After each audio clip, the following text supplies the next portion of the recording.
Sex பிரச்சனையா? மனரீதியா சரி செய்யலாம்.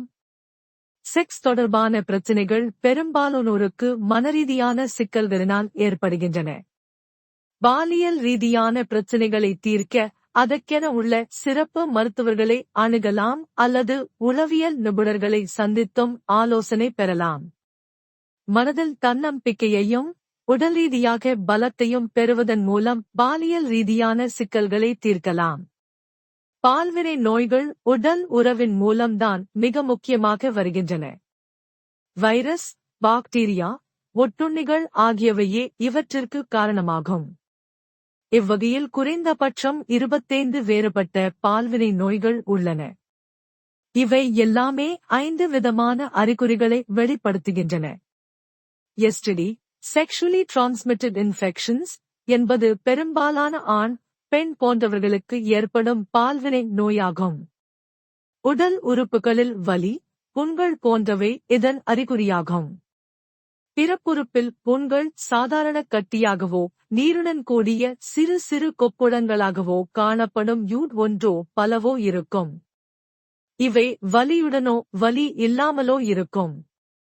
இவை ஆண், பெண் இருவருக்கும் வரும்.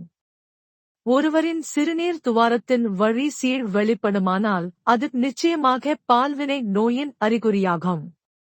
இது அடிக்கடி சிறுநீர் கழிக்கும் போது எரிச்சலுடனோ வலியுடனோ வெளிப்படும். பெண்களுக்கு துர்நாற்றத்தோடு ஒழுக்கு வெளிப்பட்டு துணிகள் கரைபடியுமானால் அது பால்வினை நோயின் அறிகுறியாகும். ஆண், பெண் இருபாலருக்கும் கவட்டியில் அதாவது இடுப்பும் காலும் இணையும் பகுதியில் நெறிகட்டுதல். இது மிகவும் வலியினை ஏற்படுத்தும். ஆண்களுக்கு விதைப்பை வீக்கமும் வலியும் பால்வினை நோயின் அறிகுறியாக இருக்கலாம். அதேபோல் பெண்களுக்கு தொடர்ச்சியான அடிவயிற்று வலி பால்வினை நோயாக இருக்கலாம். உடலுறவின் போது எப்போதும் மிகுந்த வலி ஏற்படுமானால் அது நிச்சயமாக பால்வினை நோயின் அறிகுறியே ஆகும். இதில் ஒரு சில அறிகுறிகள் வெறும் தோற்றுக் கிருமிகளாலும் ஏற்படலாம்.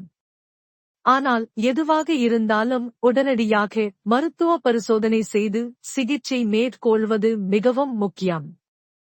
ஒரு சில ஆண்களுக்கு உறவில் ஈடுபட முடியாமல் தனது துணையை திருப்திப்படுத்த முடியாத அளவிற்கு இயலாமை ஏற்படும்.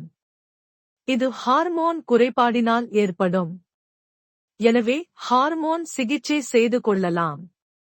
கவுன்சிலிங் மூலமும் ஆயுர்வேதா, சித்தா, ஹோமியோபதி மருத்துவ முறையிலும் இதற்கு தகுந்த சிகிச்சை அளிக்கப்படுகிறது. அதேபோல் ஆர்கசம் எனப்படும் உச்சக்கட்டம் பெரும்பாலான பெண்களுக்கு ஏற்படுவதில்லை. இதனால் எதையோ இழந்தது போல காணப்படுவார்கள். உளவியல் நிபுணர்களை சந்தித்து சரியான கவுன்சிலிங் எடுத்துக்கொண்டால் சிக்கல்களை எளிதில் தீர்க்கலாம். விந்தணுவில் இரத்தம் வெளியாதல், பிறப்புறுப்பில் இரத்தம் வெளியானாலும் ஒருவித அச்சம் ஏற்படும்.